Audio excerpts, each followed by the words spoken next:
atenção porque a explicação está perfeita. Olha só. A guerra atual de Israel e os eventos escatológicos do fim dos tempos. A falta de interpretação correta do Apocalipse realmente é um problema, faz a gente cair em muito sensacionalismo, interpretar completamente errado os eventos e a linha do tempo. Então você vai entender de uma vez por todas o que tudo isso significa. Primeiro, por que esse conflito? Por que Israel foi atacada? Tudo começa lá em Gênesis com a história de Abraão. Abraão vai ter dois filhos principais, Ismael com a sua serva Agar, que vai gerar o povo ismaelita e portanto dando origem aos árabes muçulmanos, e Isaac, que ele tem com sua esposa Sara, que vai gerar o povo judeu, o povo israelita ou israelense. Deus profetiza para Agar, a mãe de Ismael, ou seja, da origem dos povos árabes muçulmanos, que esse seu filho seria muito poderoso, daria origem a muitas nações e sempre estaria em conflito com o seu irmão, ou seja, Isaac, judeu, povo de Israel. Em outras palavras, a Bíblia, que é a palavra de Deus escrita há mais de 2000 anos atrás, continua acertando os eventos, inclusive geopolíticos, do mundo. Então, de um lado temos Isaac, povo judeu, israelita e israelense. De outro lado temos Ismael, povo árabe e muçulmano. Pelo que esses povos brigam? Pela terra prometida e de quem de fato é essa terra. Milênios e milênios de brigas e conflitos. Em 1947 a ONU vai estabelecer essa terra e vai dividir entre os dois povos. Deixa metade com o povo israelense, o povo judeu, e a outra com o povo palestino. Israel aceita, então se torna nação, se estabelece lá, mas o povo palestino nunca concordou com essa decisão. De forma sucinta, então, os palestinos continuarão brigando com o povo judeu porque não concorda, acha que aquela terra toda ali deveria ser deles. Aí entra o Hamas, que é um grupo terrorista da região da Palestina, que começou a atacar Israel. A justificativa continua sendo a mesma, essa terra devia ser minha. Mas apesar disso, é importante ressaltar que esse grupo terrorista não representa a Palestina como nação. É um grupo dentro do país, não há muito que se possa fazer. Entendido o conflito, agora a gente vai para a linha do tempo dos eventos escatológicos, do Apocalipse. Muitos aí estão falando que entramos na tribulação, que o ataque foi orquestrado pelo anticristo, segunda vinda, e tá tudo bagunçado. Deus contou todo o relógio até o final da humanidade através das 70 semanas de Daniel, que é o que nós cristãos usamos como referência para entender esses eventos e quando eles vão acontecer e o que vai acontecer. As 70 semanas são semanas de ano, cada semana representa 7 anos. Até agora, 69 semanas já se foram e que concluiu quando Jesus foi morto e crucificado. Nesse momento, o que a gente experiencia é a pausa no relógio profético, ou o tempo da graça ou o tempo dos gentios. E a última uma semana, que são 7 anos, é a semana da tribulação, a partir do momento que o anticristo assumir o poder. Então, por que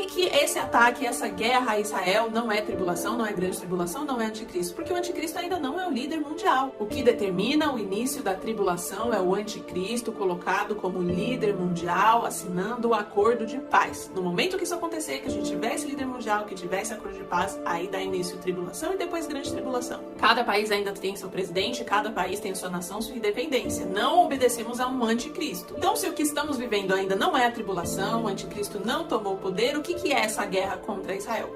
Princípio das dores, que Jesus falou lá no seu sermão escatológico em Mateus 24. Guerras, rumores de guerras, fomes e terremotos e vários outros acontecimentos, que isso seria o princípio das dores e ainda não seria o fim. Então nós permanecemos nessa pausa do relógio escatológico, ainda que essa guerra contra Israel, ainda que tantas outras guerras simultâneas também estejam acontecendo. Agora, o que isso tudo significa? Significa que vai ficar cada vez pior. Nós estamos na pausa do relógio profético, nós estamos no princípio das dores. Até entrar a tribulação, tudo tende a continuar piorando. Por que isso vai acontecer? Porque o anticristo vai ser o homem que vem em nome da paz, o homem que vai assinar o acordo de paz. Então é lógico, olhando para a geopolítica do mundo, que muitos conflitos, muitas guerras, muitos desastres biológicos hão de acontecer justamente para que o mundo almeje por esse homem e as pessoas vão querer esse líder. Então faz todo sentido a guerra contra Israel e tantas outras coisas. Os que estão envolvidos nisso, eles sabem das 70 semanas, eles acreditam em Deus, no Deus cristão, no único verdadeiro, em Jesus Cristo? Provavelmente não, mas também não faz diferença. A soberania de Deus e os eventos que ele disse que vai acontecer, acontecerão, as pessoas sabendo ou não que as ações que elas fazem vão produzir esses resultados. Ainda haverá mais guerras contra Israel? Sim, sendo que a principal delas é a batalha do Armagedão de lá em Apocalipse. Já essa acontece estando o mundo em tribulação, com o anticristo sendo esse líder global. Uma das últimas coisas que ele vai fazer no seu governo é convocar as nações aliadas a ele, descritas na Bíblia como Gog e Magog, e vão atacar Jerusalém. É aí então que nós temos a segunda vinda de Cristo. Considere aqui que eu sigo a visão e a interpretação pré-tribulacionista, pré-milenista, dispensacionalista dos eventos escatológicos. Como conclusão, entenda, primeiro, a Bíblia é a fiel e verdadeira palavra de Deus. Ela já disse tudo que vai acontecer. Em segundo lugar, esse conflito escatológico do em breve, mas ainda não, deixa muitas pessoas ansiosas, deixa muitas pessoas temerosas. Você não precisa ficar assim.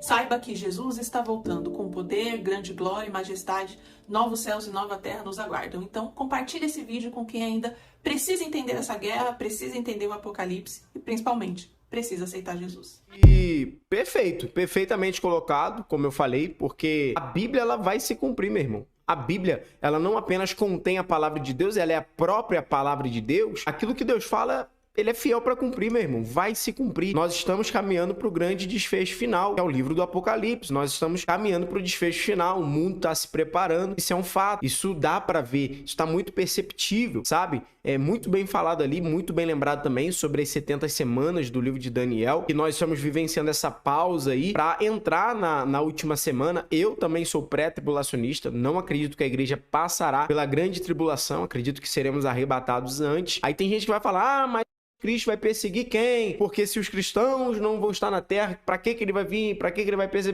perseguir? Irmãos, quem que ele queria se parecer o tempo todo? Qual foi o pecado que ele cometeu lá no princípio? Ele queria se parecer com Deus, ele queria ser semelhante de Deus, queria se assentar acima do trono de Deus. É justamente algo que ele vai experimentar aqui na terra, onde ele promoverá essa falsa paz e as pessoas ficarão maravilhadas, estarão adorando a ele. E o que ele busca, senão a própria adoração dessas pessoas também, haja vista que o fim dele já está decretado, ele já sabe para onde ele vai e não tem mais volta, o que ele quer fazer agora é tentar destruir a obra da criação de Deus, porque nós sim fomos feitos imagem e semelhança do Deus Altíssimo, somos coroa da sua criação, e é por isso que o inimigo, ele não suporta isso, ele não suporta. Porque em nós, Cristo botou tudo aquilo que ele queria ser. Vocês entendem disso aqui, meus irmãos? Cristo produziu em nós, colocou em nós tudo aquilo que ele queria ser. E foi justamente isso que fez com que ele caísse. Porque ele queria ser semelhante ao Altíssimo. Ele queria se sentar acima do trono de Deus. E quando Deus faz o homem, Deus faz semelhante. Ele façamos o homem a nossa imagem e semelhança. E na Bíblia também é nos revelado que nós somos a coroa da criação de Cristo. É justamente por isso que o inimigo o tempo todo tenta te derrubar. Então a vinda do Cristo não tem nada a ver sobre somente perseguir os cristãos, até porque os verdadeiros, a igreja do Senhor, a verdadeira igreja do Senhor será arrebatada, mas tem a ver com tudo que a palavra está escrito que vai se cumprir, meu irmão, sobre ele ser adorado também, sobre mais uma vez também de uma forma tentar deturpar a imagem de Cristo e, enfim, perseguir quem estiver aqui. Então, meus irmãos, essa ideia aí de que, vai perseguir quem, automaticamente ela cai por terra, porque não é somente esse o papel dele sobre perseguir os verdadeiros cristãos, mas é que a palavra de Deus vai se cumprir na sua totalidade. Bom, mais uma vez eu quero parabenizar aqui, perfeitamente explicado pela nossa irmã aí, Deus continue abençoando. Tamo junto, somos um More Bible, mais Bíblia. E